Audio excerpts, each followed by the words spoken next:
Good evening, lovely tubers. White Mexican back in for another Market Watch Investments video for you guys tonight. Moving on with this whole banless, pre-banless season, as I would probably say is more appropriate. We're going to move on with some monster cards. And the very first showcasing is going to be Tidal, Dragon Ruler of Waterfalls. There is the OG print from Lord of Tachyon. Something I believe is a rare. This is, of course, the Secret Rare Tin promo, dawning out of 2013 collector tins. Super awesome. This and Blaster are just, for the most part, players' favorite artwork-wise, effect-wise, power-wise, just amazing stuff. This is sitting at roughly about 5 bones. It's about 5 bones pretty much across the board for this version of Tidal. There's about 4 pages on this, so pretty good stuff. Moving on, Yatagarasu is going to be next. A couple bones for the 2 different common versions. There's Retro Pack, Dark Beginning. Not anything to be too much concerned of. Everyone wants to talk about the OG print, dawning out of Legacy of Darkness as a secret rare. Starting market price is going to be around 26 bones for Lightly Played Unlimited. Trickles up quickly to about 30 plus. 4 pages here on the market. Let's go ahead and see if we can hunt down a first edition. First edition is going to be about 80 bones. Just a hair under 80 bones. And then quickly jumps up to about 96. So really amazing stuff for the bird. Moving on, Eclipse Waverin. There's really terrible prints of this. There's like a crap gold, crap common, and then there's just like a random super rare, which is like okay, but it's like a structure deck super rare, so it's kind of just like not really a big deal, but all incredibly cheap. It would be really cool if this card came back, but I was really surprised. I thought there was like better rarities than this, but interesting card enough. Next is going to be Thunder Dragon Colossus. I want to talk, of course, about the Ultimate Rare and Secret Rare. My personal favorite is a Secret Rare. I think this was terrible that they reprinted this as Ultra. They should have totally reprinted this as Prismatic Secret Rare, but we have the OG Secret Rare. So starting with the Ultimate Rare, dawning on OTS 10, starting market price is going to be 54 bones and trickles up to about 56 plus and kind of just keeps on trickling up after that. Only 2 pages available for the Ultimate Rare. For the Secret Rare print, OG print out of Soul Fusion as a Secret Rare, really awesome. This is going to be about 7 bones plus for Unlimited. First editions are going to be roughly around 11 bones. 4 pages on the market for that. Moving on to Firewall Dragon. It's a couple bones for the 2018 Megatin, but my rule, just kind of some white Mexican logic for you guys, always go for original print specifically for this. It's a relatively cheap card anyway. You want to go first edition OG print from COD because it's holds better collectability value and just value in general for being OG print. Unlimited starting market price is going to be around 7 bones, and then first edition is roughly around the same for about 8. And it's pretty much 8 across the board for the first editions, and there's 5 plus pages for this. Really great stuff. I think this has a perfect flip orientation going on with it. It's really good for, honestly, I'm going to say collectors because of the anime. It's a secret rare. It's got amazing artwork. It's from Code of the Duelist, which has a lot of amazing history on its own merit alone, because this was a transition set. This was a set that gave us link cards. Really great stuff. For the longest time, it used to be like $5 too, and it slowly started to trickle up. So, this is, eventually it's going to bleed its way well into the collector's market, undoubtedly.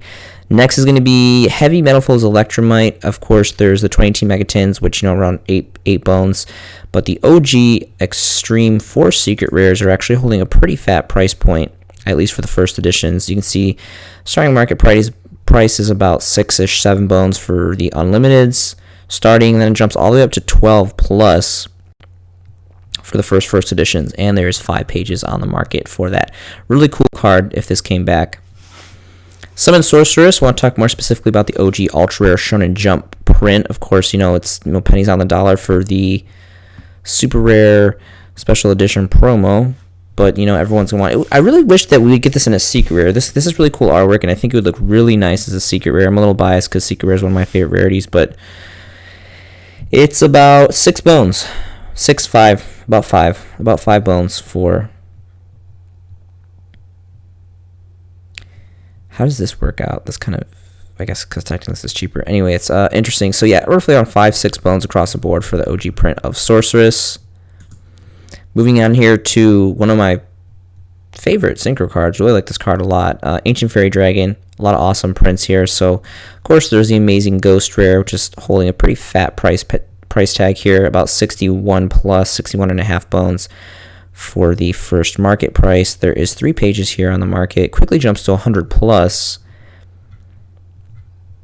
And we are bound to the last page for first editions. And the first edition, lightly played, is 189 bones, almost $190. This Ghost Rares in general have just exponentially been increasing over the last couple of years.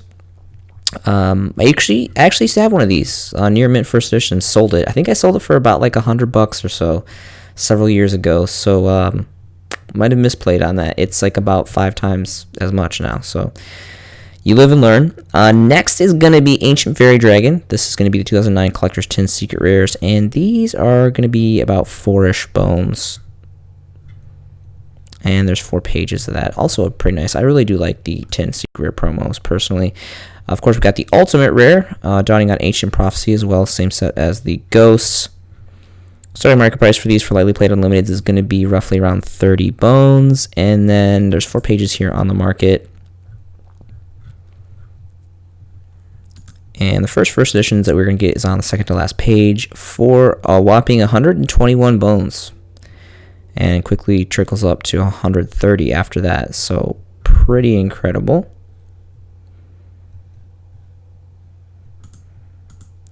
All right, next is going to be Blaster. Of course, there's the rare original OG print. I like the Secret Rare Tin promos from the 2013 Collector's Tins.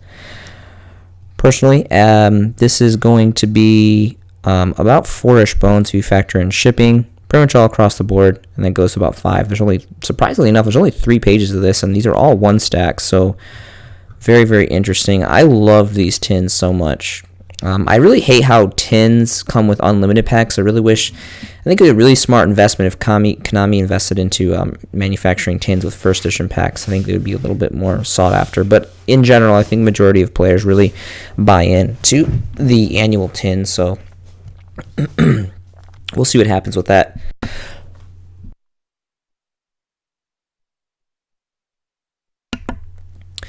Apologies, excuse me. Next is going to be Cyberjar. This is an extremely old, amazing card. I think it would be really fun for this card to come at 1 or be lifted to 1 off the list. I want to talk about the OG Magic Ruler print. Of course, there's the a couple other versions right here. There's the Ultimate Rare, and then there's the Hobby League 2 Parallel Ultra. So OG print, specifically from Magic Ruler, it's really not expensive. It's about $3 for unlimiteds, but even for first editions, I'm very surprised. I think this is very, very affordable for seeing how ancient this card is for first edition prints. We're talking about Magic Ruler. This is like Core Set 3 Gen 1, really, really old stuff, and it's about $4. So I think this is very, very reasonable prices for these first editions, even being lightly played. And there's about 3 pages of the OG prints. Next, of course, we have the infamous Duelist Pack Kaiba Ultimate Rares. Again, if you're going to go max rarity, you might as well go out and get first edition. Starting market price for the Unlimiteds is going to be roughly around 20 bones. There's about 5 plus pages, or 5 pages here on the market. See if we can hunt down a first edition.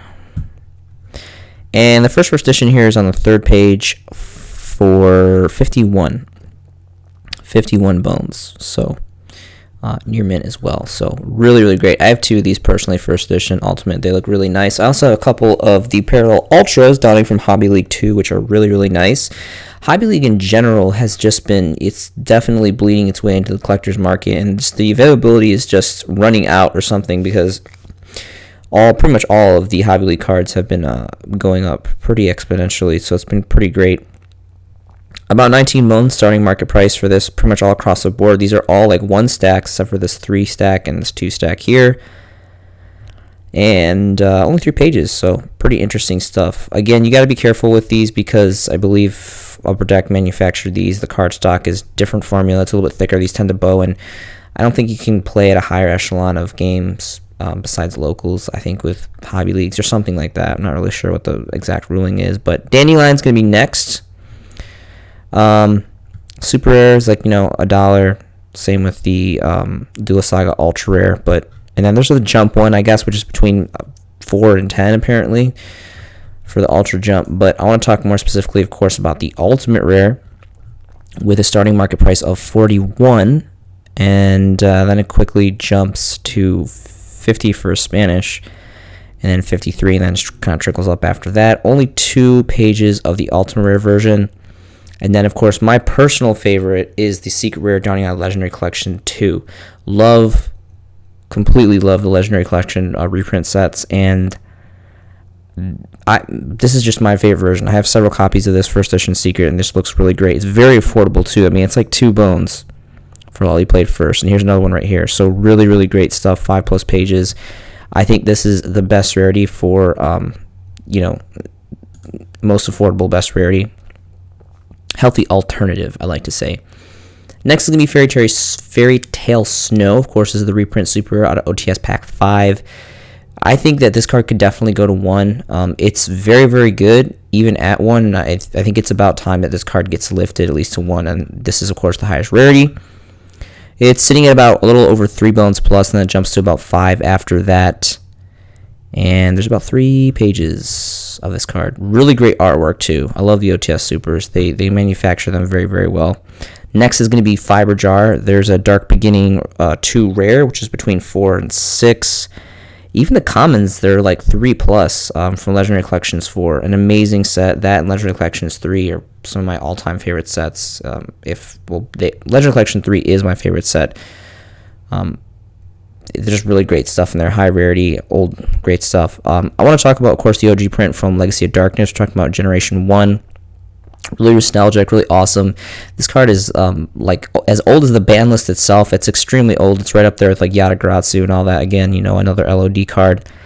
And unlimiteds are like nothing. They're like 5 bones. When we get to the first editions, it gets a little spicy. There's 5+ pages here on the market, and the first editions are going to be around 14 bones for lightly playeds. I think it'd be really fun, and it's slower. It's a flip effect card and all that, and flip effects, they're kind of like come and go. They're not really big in the game mechanic anymore, but this would be so fun to have at 1. I really hope that we can get this to 1. Next is going to be Glow Up Bulb. I want to talk specifically about the Ultimate and the Secret Rares. Maybe a first edition common's kind of cool, but when you have Ultimate Secret, these commons and golds are just going to be pretty much rendered useless in my opinion. Ultimate Rare, Unlimited starting market price is going to be about 48 bones. Oh, and that's for first editions too. I lightly played first edition, so 48, so nice. I really think that this is a good price. Anything under 50 bones, roughly around 50 bones for a first edition max rarity of Ultimate Rare, especially seeing how it's Starstrike Blast, is a pretty solid deal. And this is like Plant Synchro players, one of their favorite, if not favorite, tuners. And of course, there's the Secret reprint from Legendary Collection 5Ds, which is sitting at about 5.5 bones, and that quickly trickles up to about 6. And there is 5 pages available for that. Level Eater is going to be next. There is a super rare print, 2010 Duelist Pack Collection Tin, which is between 1 and 4, apparently. Of course, there's a Battle Pack Epic Dawn, Starfoil, but I want to talk more specifically about the Dual Terminal 5, my personal print of choice. And these are under a bone all across the board. They're pretty much a little bit over a half bone, and there's some pretty fat stacks here. You got 34 stack, 25 stack, 30 stack, so plenty of availability. This card is extremely good. It's also extremely banned, of course, but who knows? I mean, time will tell if this comes to 1. It's just a matter of when, and if it gets errated and all that is my personal belief on it. So, interesting thing about Magical Scientist. Magical Scientist and Level Eater were kind of 2 big things that I was banking on, specifically for last list. And I'm going to kind of follow suit with Magical Scientist, the same thing I talked about before. Normally, I go for OG first edition print, which would be, MFC, the commons, but seeing how there's a relatively big collector's market out there for Dark Revs. I'm not really a big fan of Dark Revs. My personal opinion is, it's low rarity for high dollar. Dark Rev is pretty much all across the board expensive. But there is a buyer's market out there. There is a pretty good amount of players that collect and like Dark Revs. and seeing how it is just, a rarity bump as a rare over common, I would kind of go against my own rule, and I would specifically go for this one just because it's so affordable. So let's go ahead and look at the Dark Revs Volume 1. And that's Dark Revelations Volume 1, too. So the very first Dark Revs, which is extremely old. I mean, all the Dark Revelations are really old, but this is like the very first Dark Revelation. So it's another thing. And it's actually increased in price. Again, the price points fluctuate. They get really kind of like interesting around, pre-ban list season. Fluctuate a lot. This is definitely increased in value. It's about 5 bones starting market price, and then quickly jumps up to about 7 and then 8 plus, and then there's only one page. It bottoms out at 100. This is insane. It's very, very, very optimistic pricing there. But yeah, I love this card. Love the artwork. I love its effect. This card has been banned forever. Again, it's one of those cards that's literally like almost as old as the ban list itself. This got banned in like one of the first few ban lists, if not the first. It still hasn't been lifted. So definitely time for that to come out of the oven. And the last card I wanted to talk about is going to be Masterpiece, the True Draco Slaying King. This is a solo print, secret rare, high rarity from Maximum Crisis, and this is already just, always pretty much holding a pretty fat price point. It's about 18 bones for a first edition near mint for first market starting price. And then it's just, pretty much 18 across the board after that, and then 4 pages available here on TCG Player for that. Really awesome artwork, really awesome effects. Super band will come back. Maybe it will, maybe it won't. My belief, again, is that everything comes off the list eventually, at least lifted to 1. It's just a matter if it gets errated or not. Some white Mexican theory for you guys. 2 things before I wrap up this video. Maxi and Vanity's Fiend. The only reason why I did not showcase Maxi and Vanity's Fiend is because everyone's pretty much talking about those cards. Everyone wants those cards at least lifted to 1, and they have been wanting that for several years now. Me, myself, I'm definitely more so Maxi than Vanity's Emptiness, but I'm sorry, I think I said Vanity's Fiend before, but the trap card, Vanity's Emptiness and Maxi, they're just like, I think they're super oversaturated in market watches right now, so I decided to not showcase them because I think there's just like a lot of people that just showcase them all the time. But very, very important. I promise you guys need to pick up your Maxis and you need to pick up your Vanity's Emptiness. Me personally, I was lucky enough to get several copies of the Secret Rare First Edition Secret Rares of Vanity's Emptiness. I think I have like about 9 or 10 copies right now that I was able to pick up in trades and stuff and locals. And then I've stocked up like crazy on the 10 Super Rare promo versions of Maxi. I think they're roughly like around 8-10 bones right now. They always range between like 5, 8, 10. And I love that rarity, specifically because I like my hand traps in Super Rare because, they're still hollow foil, they still look pretty nice, and you can play with them, and it doesn't really matter if they become lightly played, because they're just Super Rares, they're reprints, but they still look nice, and that's kind of just like, a white Mexican thing for me personally. But also Secret Rares, more specifically the first editions. Now, of course, obviously those are extremely expensive, and they have been for quite a while. When Maxi initially got banned, I think it was in 2017 or something like that, I believe. I can't remember exactly. 2016, 2017. It pretty much, the price cut in half instantly, and that's when I picked up the majority of my first edition OG Secrets. So pretty awesome on that. I have Facebook. The link is going to be below, so please if you guys want to add me or message me, I would love to hear from each and every one of you guys. Yu-Gi-Oh is a really big part of my life. It's been, a great passion of mine for almost 2 decades. I love the investments, the trading, making videos, educating, putting on information. I really love creating this content for you guys. I hope you guys are having a fantastic day and making some amazing Yu-Gi-Oh investments yourself. I really hope that this information helps you guys. This has been a showcasing by The White Mexican, and I will see you in the next video.